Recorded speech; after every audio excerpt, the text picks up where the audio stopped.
As Joe mentioned, we're here to demonstrate our latest introduction for the car electronics group of Pioneer.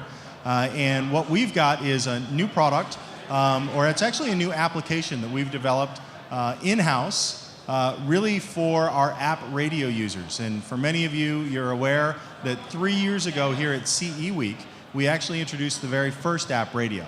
It was significant because app radio actually displays the content and controls the content that's running on a connected smartphone.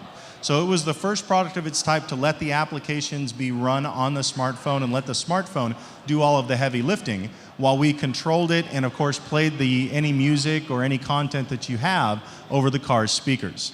So App Radio Live is our latest application for this, and it was really developed in-house, as I mentioned, based on feedback and feedback that we received from app radio users about what they would like to do with their content in the car.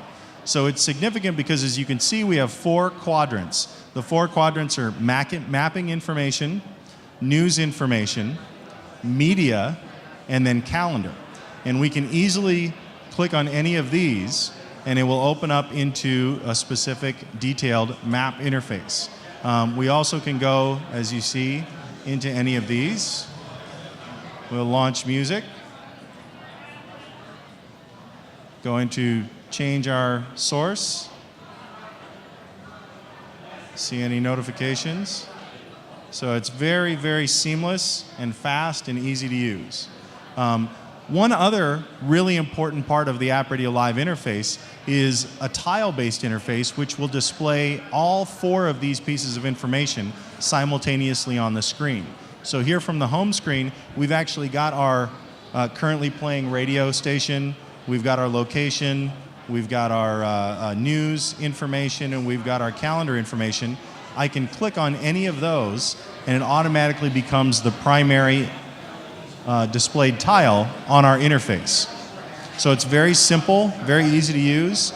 And then again, if I just click on any of those tiles, it'll open up full screen, giving me a much greater view of the information that's displayed. And on the map, as I mentioned in our press conference and earlier, we're pulling in traffic information from INRIX. We're also pulling in other location-based, so like restaurants, ratings, banks, ATMs, gas stations, etc. And that's all fed through Yelp information right into the App Radio Live interface.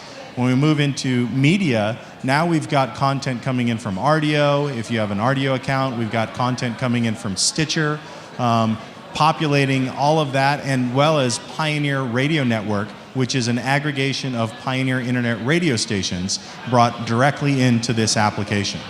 When we go over to our calendar, now you can see we've got a linear view of our day, and this is pulling in calendar information directly out of the iPhone calendar, as well as any information that you have on your Facebook calendar. So if you associate your Facebook account, you can also get information about any events or calendar events that you have accepted through your Facebook account.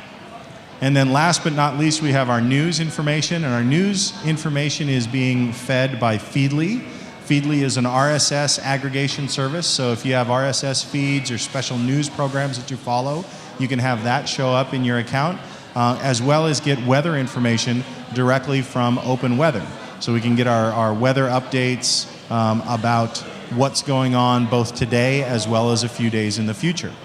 So that really, in a nutshell, is our App Radio Live. It's really exciting. As I mentioned, it's an in-house development, and it's an aggregation of all of this information in Pioneer's cloud, brought down into the user's connected iPhone, but displayed and controlled right from the face of the radio with that content and that audio coming from the speakers installed in the car. So that's App Radio Live. I thank you for your attention. Thank you very much.